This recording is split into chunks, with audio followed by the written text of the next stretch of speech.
Okay, we're in the fourth blessing of the Shemona Esrei. It's page 103 in this art scroll. And we said that we're talking about four types of intellectual excellence or giftedness or ability. And so far we talked about two, Chachma and Bina. Chachma, we said, is the grasp of something without words. And we talked about the fact that there are a lot of things that we understand without words. And the Torah also certifies such an idea in many places. And then we said that things that you grasp without words can generate consequences in words. You understand the idea and you say, well, in this situation, that idea would be expressed by this and this rule, but those words are just an outcome. They're a consequence. They don't exhaust the intuitive grasp. I want to give you an example of that. We mentioned yesterday Liftim Mishur Zadin, and we talked about the Ramban on Sisa Yeshivat Tov and Kedoshim Tiyu, both places where he talks about going beyond the literal din. Here's an example, and he mentions explicitly this example in his comments. What's called din de bar mitzvah. Now, the situation is this. Let's say I'm selling a field, and I put it out in the open market, and I'm getting bids. And the two highest bids come from two different people, equal bids. One has a field adjacent to mine, and the other has his field across town. For me, it makes no difference because I'm getting paid the same amount of money either way. But Liftim Mishur Zadin tells me, and even more than me, but tells me that I should sell it to the one who has an adjacent field because he gets more value out of the field than the one whose field is across town and will have to commute back and forth to work on both fields. And not only does the din tell me that that's what I ought to do, but it goes further than that. Let's suppose I ignore the din and I sell it to the guy whose field is across town. Chazal made a rule that when he pays me the money for the field belongs to the guy who's next to me. The guy from across town gives me money, and it belongs to the guy who's next to me. And the guy from across town has to get his money from the one who's next to me. In other words, Chazal reverse the outcome of the interaction. They make the guy from across town, against his will, a kind of shliach for the one who's next to me, and his purchasing works for the other guy. A very, very strong din. You can't avoid this. There's no way for you to rebel against this din. Because you sell it to the wrong guy, it ends up being owned by the right guy. Now, when you think about it, the seller is getting the same amount of money either way. And in one case, he creates more value. There's more value in the world because the guy who's got an adjacent field gets more out of it. Why should he take the deal which creates less value in the world? Something that's krum in the whole Teffilah. This is called Liftim Mishur Zadin. But there are other applications of Liftim Mishur Zadin, and it's a concept which has no limits. You can always use this sensitivity of where you're coming from and what's important to accomplish to go beyond the normal din, and therefore it's something whose intuitive understanding spins off consequences in certain circumstances, but it could do that endlessly. It's never exhausted by the words that are used to draw out its consequences. That's an introduction to Chachma and Bina. The third term in our text is Das, and it's the most important term because, number one, it's the name of the bracha. Number two, it's the ending of the bracha. Number three, it occurs three times in the bracha, whereas Bina occurs twice.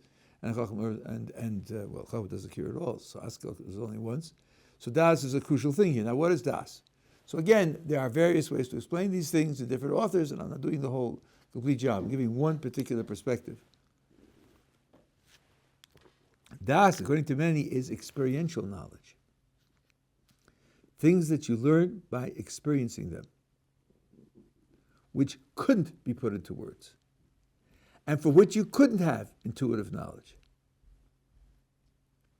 So, you could talk about Shabbos from now till the Mashiach comes. That would not substitute for a person actually experiencing Shabbos, keeping Shabbos, going through it with davening and singing and dancing and sudas and all the rest. You could talk about swimming. You could talk about swimming for 100 years. That will not replace getting into the water and swimming. You could talk about the violin, how it's constructed and the frequencies that it produces. That will not prepare you at all for hearing the violin played. And that's an entirely separate reality. So there are many things which, in order to be understood, have to be experienced. Das is talking about things you learn by experiencing. That's why, according to most explanations, when it talks about Adam and Chava having relations and she becoming pregnant, it says, Vayeda Adam es Chava ishto. It says he had das. He in the English is to know, but to know experientially. And that, of course, is definitely an experience. So, this is a third type of understanding, and somehow in this blessing it's given tremendous prominence.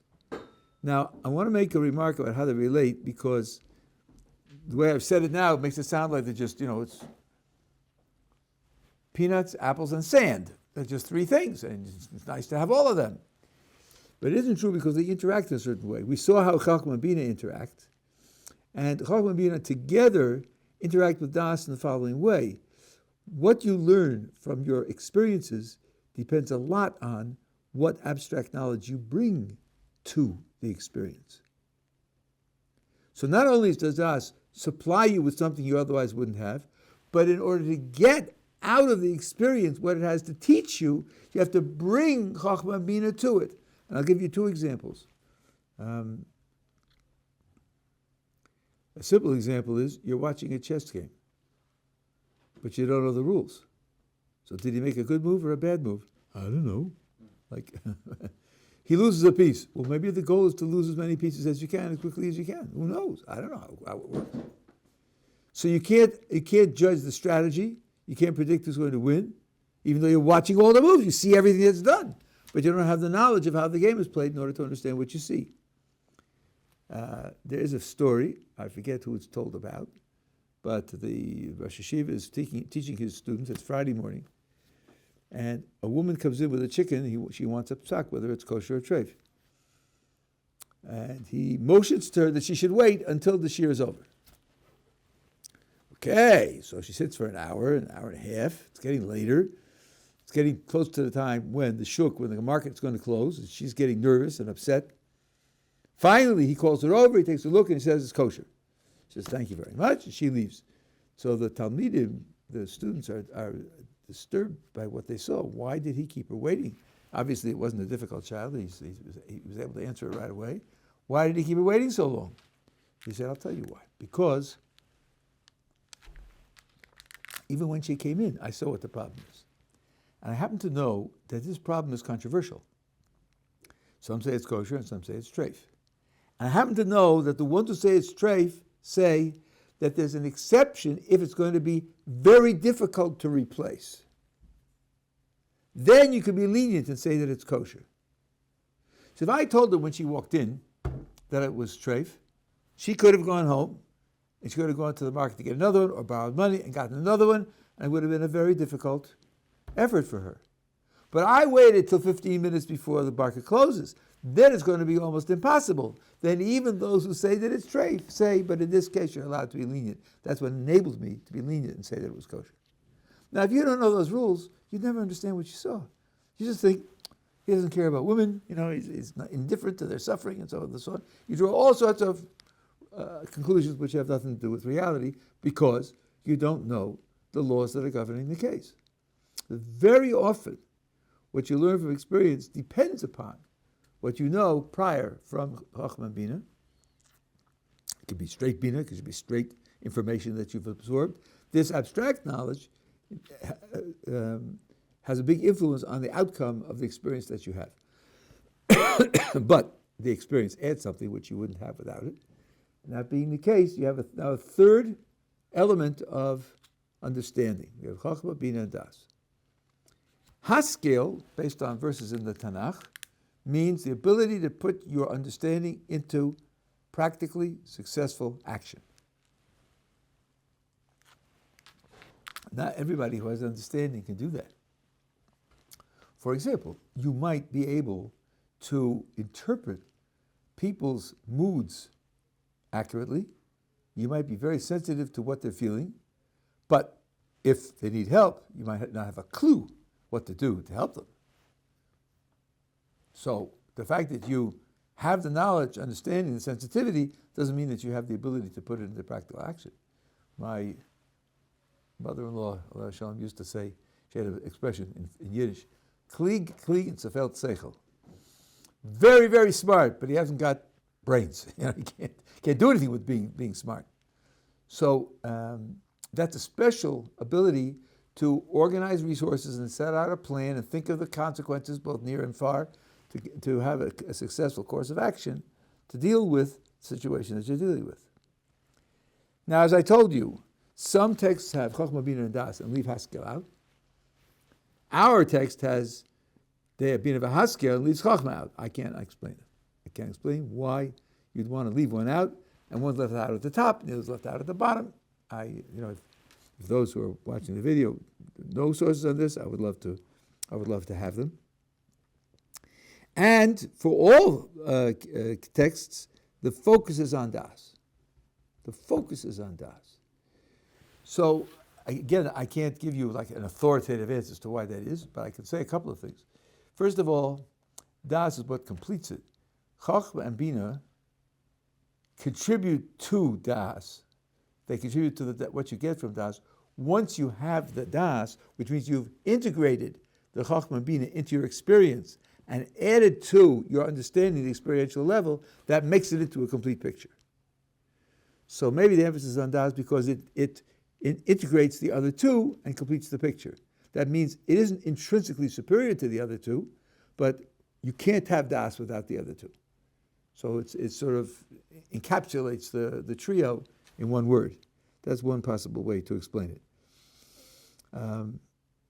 But more than that, I can't say because I don't know. Yeah. So,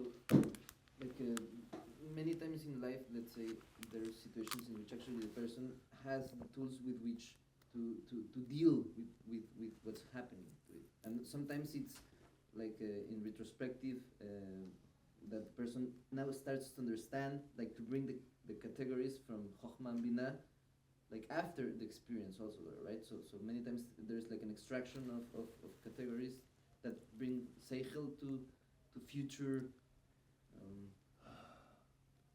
I think that's right. I didn't mention it now, but I think that's right. In other words, your experience can require you to look for new concepts, new categories, and then integrate them and use them. Just think of the relevance of the taste of strawberry. You've never tasted strawberries.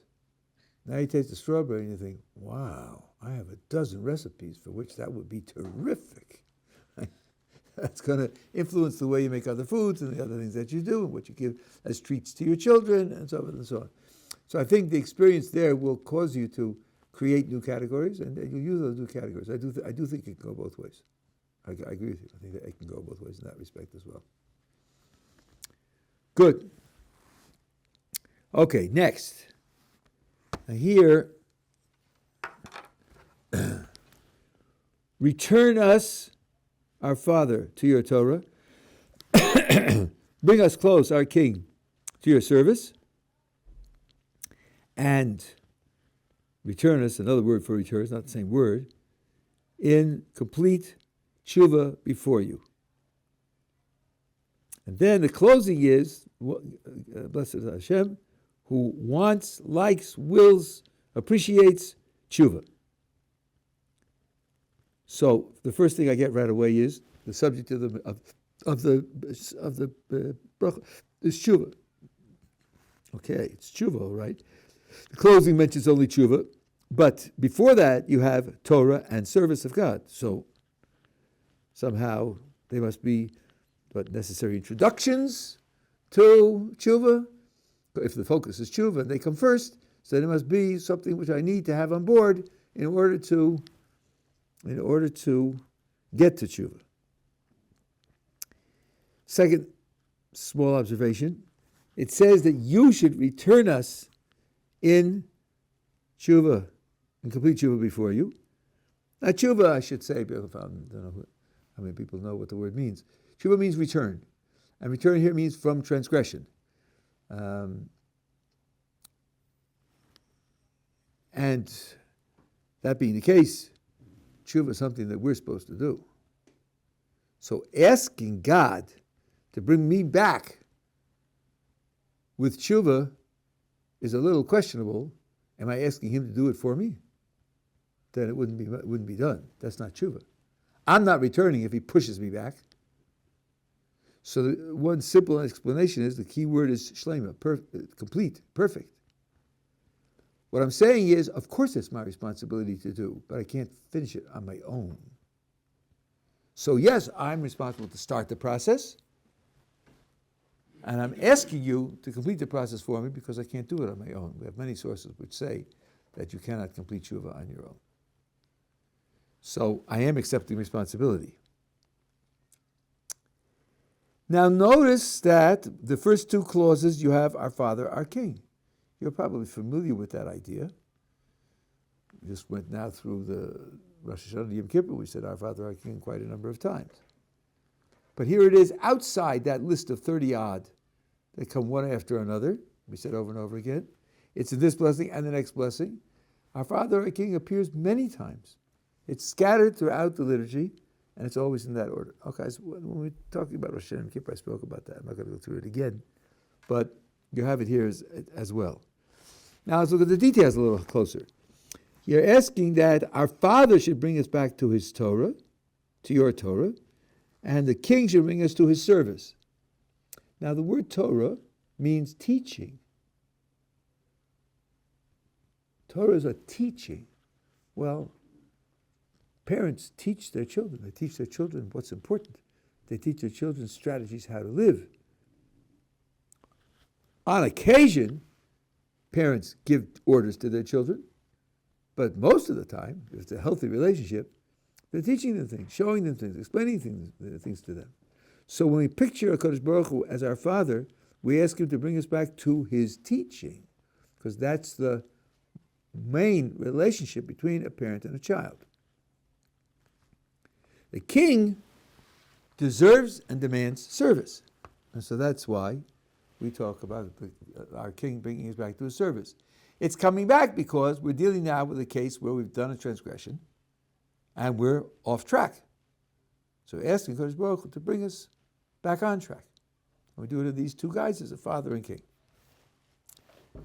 Now there's a deep question here. King David said, Sur meira v'asei tov.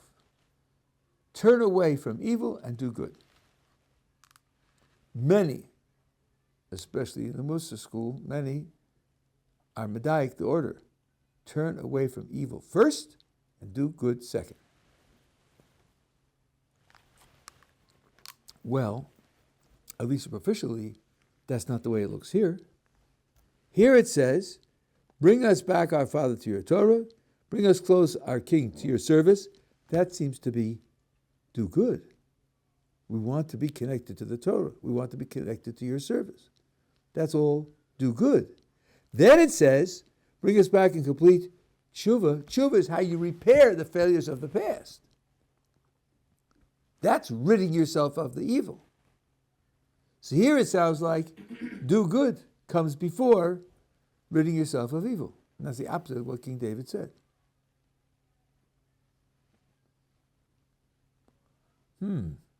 Well, something has to be said about that. One approach is this. They're both true, of course, but When you say A before B, you don't have to be saying A is number 1 and B is number 2. When you say A before B, you could be saying A is number 2 and B is number 3, and something else comes before both of them. Before doesn't tell you you're starting at the beginning, just means in the sequence, this one comes before that one. So here's the way to look at it. What King David said was, turn aside from evil and do good, because he's describing what is necessary to do a complete good, a perfect good. And the thought is, you're an agent. When you act, you're acting on the basis of your understanding and your values and your motivations and the rest. When you act, all of you participates in the action. So, if you are a mixed bag, if you have some good features and some bad features, everything of you participates in the action. And if the action is an action that's good, the action could be good, but its goodness for you as an agent is marred by the fact that part of you is bad. So King David says, Sumira, turn away from evil, purify yourself, so that when you do good, the good will be a perfect good. Sumira v'asei tov. So turning away from evil is a necessary precondition for doing a perfect good. That does not yet say that turning away from evil is the first step. Maybe it works like this. Step number 1 is do an evil which is imperfect, is incomplete, is marred by the fact that you have evil in you. Yes, it isn't a perfect good, but it's a good. It's an imperfect good. And the very fact that it's a good, although imperfect, gives you motivation to then purify yourself. And then after purifying yourself, you can go back and do a perfect good. So it becomes a 3-stage process. First do good, even if it's imperfect. Then purify yourself, and then do if it's perfect. Or it's 2n plus 1, Any odd number of steps may be required. Go through the cycle over and over and over again. That, I think, is the message that you get here from the bracha of tshuva. You're asking to be helped to be connected to Torah and to be performing God's service, and then you do tshuva to purify yourself. So this bracha could tell you where to start from. Start with the incomplete good before you've done tshuva. And King David is saying, after you've done what the blessing says, then you'll be able to, you start with the good and purify yourself. From the purification of yourself, you'll go on to do a perfect good. So the two of them could definitely be correct, both right. And the bottom line is, you start with doing the imperfect good. Now, I'm not well read in the Musar movement, and my impression is that there's a variety of views about this, but the Hasidic movement definitely stressed this, that your basic orientation, your basic self-evaluation should be good, and with the strength of that self-evaluation, you then turn to the things that need repair. I asked my Rabbi Zatzal many years ago, there's such a thing as doing cheshbon nefesh, analyzing where you're holding with good and bad and making plans for improving. Some people do it every night, some people do it every week, some people do it a couple of times a year. We all do it, Rosh Hashanah and Kippur. I asked my Rabbi Zatzal, what about doing that? What's the status of that process? And he said, it's a very good process, a very important process, with one condition. When you start the process of self-evaluation, start with something that you did well, that was a real success, and meditate on it, and bask in the glory, and shine in the shine of it. And then, when you're feeling, yeah, I really did it, I really made it, I really succeeded that time, then ask yourself, okay, now other things during the day, what happened, and what could I have done better? But start with the positive. The enemy is Yush. Yush is despair. This, I think, all the Sfarim agree on. Even if you're inclined to self-criticism and self-improvement, if you fall into despair robs you of your motivation. So I'm hopeless. If I'm hopeless, why should I even try? Then you're dead. Then you're spiritually dead. That's the worst thing that you can fall into. So you want to start with a sense that you are spiritually alive and that you do have qualities, good qualities, and at that point use that as a motivation for making the repairs that are necessary. That's the idea of where you start. Question? Yeah. I just wanted to ask in the sense of influence, why would, like, when we are translating Ba'asireinu as influence, what's the, like... Oh, okay. I'll tell you why. Your translator is up against a barrier here. And although it's not literal, I think I could justify what he's saying. I was going to say from the closing. Look at the closing of the blessing. Who desires repentance. You don't have closings like that. Well, you have one other case. But in all the other cases, the closing says, God, blessed are you who does this. You do this. But this is the same things we said before. He can't do this for you. This is something that you have to do. So if you read it as cause us to return, then you're not doing it. He's doing it. He's pushing you. That's too strong. I got it out of the word shlema. So when it says bring us back, right, it would be, we started the process and you should finish it.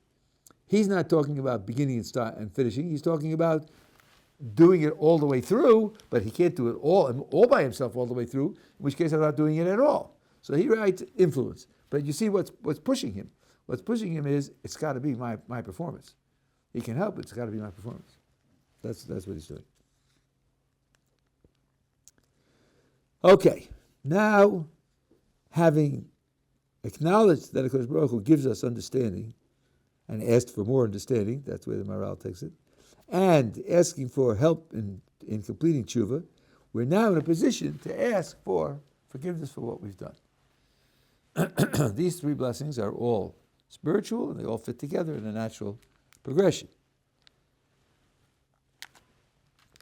And here the details also are important to pay attention to. It starts, and here's the mistranslation in the article. Forgive us, our Father, for we have, what do they translate? Erred. That's not bad. Erred. Pardon us, our King, for we have rebelled. What are they? Willfully sinned or rebelled. And again, it's our Father, our King, right?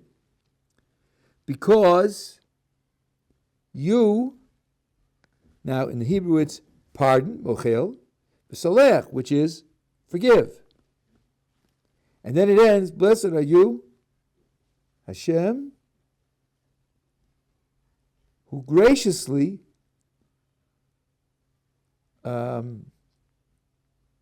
with largesse, copiously forgives. Lisloach. Lisloach means to forgive. Why they write pardons abundantly? I don't know. They themselves translated Lisloach as forgive above. They translated mochel as pardon. And now they put pardon in the closing. So I can't justify that. It means forgive. Which would mean, even though we're talking here about pardoning, forgiving is the main focus. It starts with slach, forgive, and it ends with marbesloach, the same word. It's forgiving, you to forgive, yeah, that's the thing. And pardoning is another element that's added in. Now, let me explain what the difference is between slach and machal, and then I'll introduce you to a third term, which isn't here, but needs to be there to complete the picture. Let's start with machal. To pardon, this is a word from Jewish civil law. L'mchol means someone owes you money and you forgive the debt. You cancel the debt. You say, either you say, I'm prepared to not collect, or more dramatically, kilu iskabalti, I regard myself as already having been paid. The person who owes you the money knows he's under no further obligation to pay you. That's what mechila is for. Slicha is more or less how we understand it normally. You know, if somebody wrongs you, especially if he wrongs you intentionally, you have a right to be upset with him. Forgiveness means you say, I give up my bad feelings, I give up my critique, I'm prepared to be reconciled to you. Both are things which we are supposed to do for each other. And here, you can use what the general picture of the Tomer Dvorah, which I think is really very dramatic. When you come before HaKadosh Baruch Hu and you ask for something, in your mind, one exercise you should do is this. I'm asking HaKadosh Baruch Hu for X. When other people ask me for X, do I give it to them? Because HaKadosh Baruch Hu deals with us mida k'neged mida. If I'm prepared to give X to others, then I can say to HaKadosh Baruch Hu, look, I'm prepared to do this for others, I'm asking you to do it for me. One of HaKadosh Baruch Hu's principles is that he treats us the way we treat other people.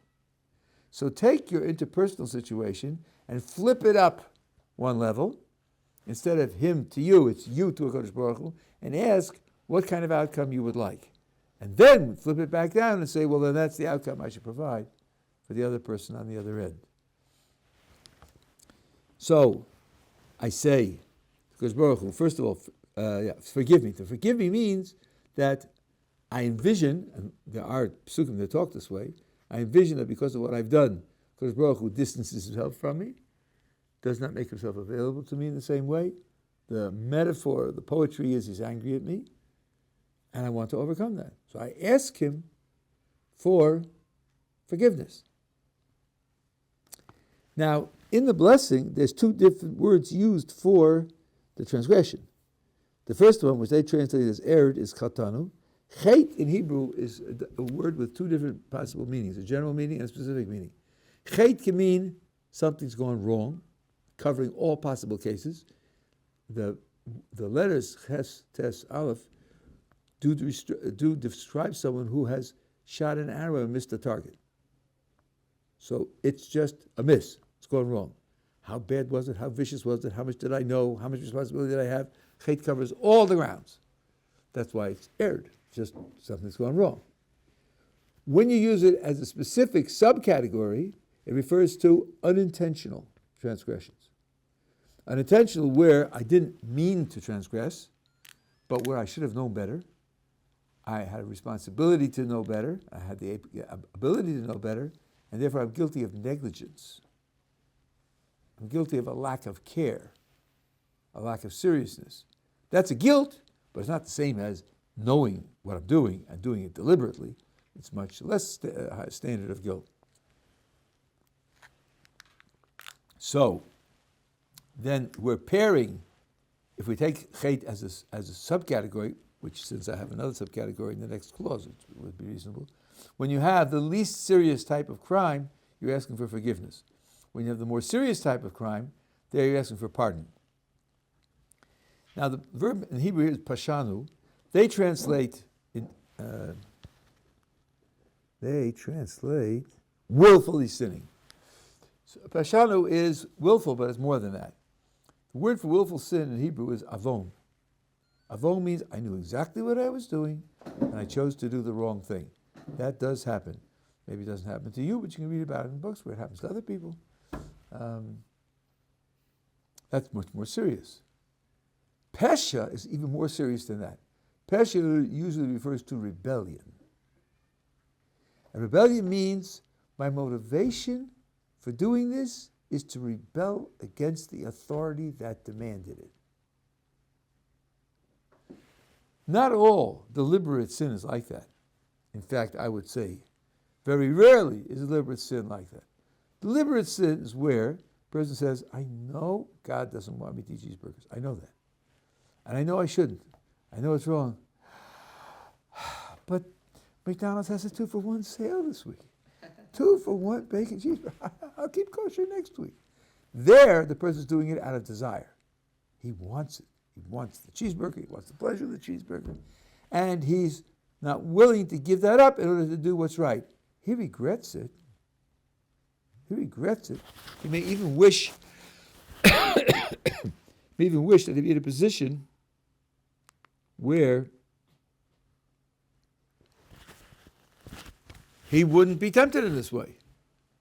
That's not Pesha. Pesha is in your face. You don't want me to do it? That's why I'm doing it. That's why I'm doing it. So, I'm going after the cheeseburger because I want to spite God. And my friend Reuven says to me, listen, why don't you wait an hour? From 2 to 3, cheeseburgers are permitted. Eat it from 2 to 3, then it won't be a transgression. It's 1:30, let's go quick! I don't want to do it from 2 to 3. I want to do it when it's a transgression because I want to spite God. There's a wonderful verse, I think it's a Mishlei. Maim luvim yimtaku. Stolen waters are sweet because they're stolen to certain people. To certain people at certain times, under certain types of pressure. You know, it seems to be a rule of American adulthood that you're not really an adult until you have violated every source of authority. You've lied to your parents, you've stolen something from the store, and you've cheated on your things in school, and you've run a traffic light. Unless you've violated every authority, you're not really a mature adult. You have to be self-destructive in that way. There is such a thing as Pesha. And that's what it's, the king is associated with rebellion, because there is where rebellion is against his authority. So those are the two things that are mentioned in this blessing. On Yom Kippur, we add a third thing. And we add the third category of transgression. And that is kapara.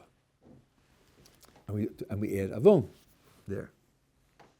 So I told you what avon is already. It's deliberate transgression without rebellion. Kapara in Hebrew literally means cleansing. So, if we have slicha mechila, and in addition to that we have cleansing, what we have to understand is that after slicha mechila, there's still something else that needs to be cleansed. And the question is, what could that be? God has said, I forgive you, I'm not angry at you anymore, I'm prepared to welcome you into my presence. And the obligation that I have incurred through the transgression, which is, in a certain sense, could be understood as a monetary transgression. I think the Gaon of Vilna says this.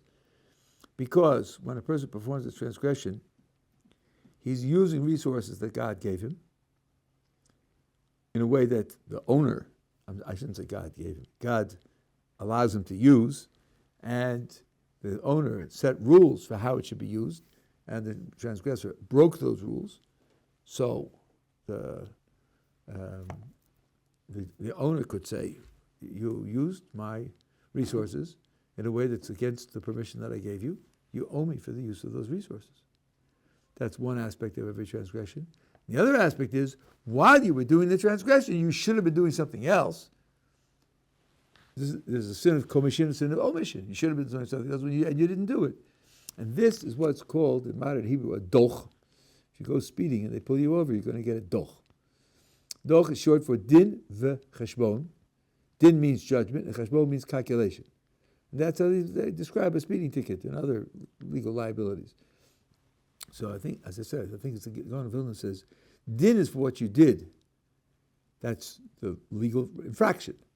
And cheshbon, the calculation, is what you should have been doing and didn't do. That requires a calculation. What were your resources? What are your abilities? How much time did you have? And so it's a double obligation. And that double obligation is what Kosh Baruch Hu pardons. He pardons us from paying that double obligation. That's mechila. But after you have mechila and after you have slicha, what's left to be cleansed? One explanation of this, which I guess what happened is I heard it, I misunderstood it from Rav Yeshivat Ohr Somayach, and then I went through it and realized that what I remembered was wrong, and I had to correct it. And I checked that that's what he meant. Is this: let's imagine a concrete case and see if we can see intuitively what's missing. So George knows his brakes are weak in his car, and he knows he ought to go to have them tightened. But he's putting it off. And he's in a populated area, and the child runs across the street, and his brakes don't hold, and he kills the child. Negligent homicide. So now the parents are devastated. Obviously, they hate him. And furthermore, according to the law, they're owed for the death. And there's a trial, a hearing and a trial, and I witnessed the whole thing. And the verdict is handed down. But the guy who drove the car is a bus driver. He barely earns enough money to sustain his family. The damages are $1.5 million. Well, he's never going to get there. So let's say after a few years, the parents send a message to the driver, forget it, we're not going to chase you, we're not going to attach your salary, we're not going after your money. And after another period of time, they think to themselves, why didn't he fix the brakes? What was going on at home with his marriage, with his children? Does he have any physical problems that distracted him? And they forgive him. And they send a message, they forgive him. So, they've pardoned his obligation, and they've forgiven him. Now let's imagine that there's a community-wide barbecue. And the parents are there, and the driver's there. Can you imagine the driver walking up to the parents and saying, Mr. and Mrs. Jones, how nice to see you. Let's sit down and talk about old times. How are you keeping, as they say in South Africa? What's doing? I doubt it, because even though they don't hate him, he can't presume on a friendship after he killed their child due to his negligence. He in himself can't bring himself into that relationship with the confidence that he used to have in that relationship. That's the residue of his transgression that's still in him. And that needs to be cleansed so that he can reinvest in his relationship with the Kodesh Baruch Hu with full confidence. And that's what we're asking for with Kapara. So these are the types of failures that people are subject to, and these are the types of responses that Kodesh Baruch Hu gives us to those failures. Questions? Pesha, though, is more intense than an Avon. Yes, Pesha is like, I'm just weak, I'm a human. Pesha is like, I could probably stop this, but I'm not going to probably hold off on this. Yes, and in a way it's even more than that. There's a category in the Gemara called mumer. A mumer is someone who's made a policy of doing a certain transgression, and is subdivided into mumer l'teyavon. I just love cheeseburgers, and so I'm eating them. Okay, I know it's wrong, but I'm eating cheeseburgers. And then there's mumer l'hachis. Now, if you look in the dictionary, l'hachis means to anger. That sounds like the way in which I described pesha, doing it out of spite, doing it to rebel. The Gemara has a very subtle, how shall I say, extension or application of this idea, which you wouldn't think, I wouldn't have thought of on my own. Let's imagine that a person has two pieces of meat, and they are identical in size and weight and quality, and they've been cooked the same way, and the same marinating sauce, and the whole thing. And if you switch them, they're identical. There's only one difference. One is kosher, one's treif. And poor Reuven says, look at that. They're really the same. One is kosher, one's treif. Which one shall I eat? I'll flip a coin. What does that say? That says being kosher is worth nothing. Nothing! Because I won't give up anything else. Everything else will be exactly the same. It's worth nothing. Therefore, I'll subject it to a random choice. That also is lahachas. That's a kind of the furthest extension of the idea of lahachas, because how is the Kodesh Baruch Hu Kiviyachol going to feel when you see, when Reuven demonstrates that a Kodesh Baruch Hu's ratzon is zero? In a certain way, that's just as bad or even worse than saying, I want to rebel against you because I hate you. So both of those are called lahachis. Now, that being the case, I want to show you a verse that we say every day, which is really quite surprising. What I'm going to tell you is what Rabbi Chanan Wasserman says about it. One second, if I find it here.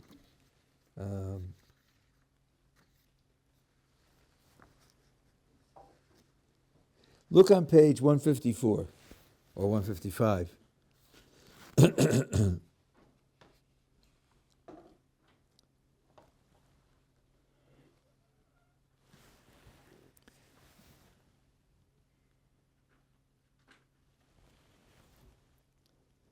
It says, A Redeemer shall come to Zion, and to those of Jacob who repent from willful sin.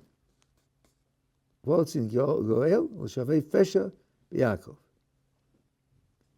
know who the Redeemer is coming for? Those who repent from Pesha. Says Rabbi Wasserman. Isn't that quite remarkable? As we just said, Pesha is by far the worst possible transgression. All you have to do, says this verse, is repent from the worst possible transgression. That's enough. And the Redeemer will come. If you have spiritual sensitivity, if you have a certain sense of responsibility, the easiest thing to do tshuva from is the worst transgression, the worst crime. That motivates you by being horrifically evil. Other things which seem to be less serious, it's harder to build up your motivation to make the effort to remove them. And here it says that's enough. And it's very, very striking.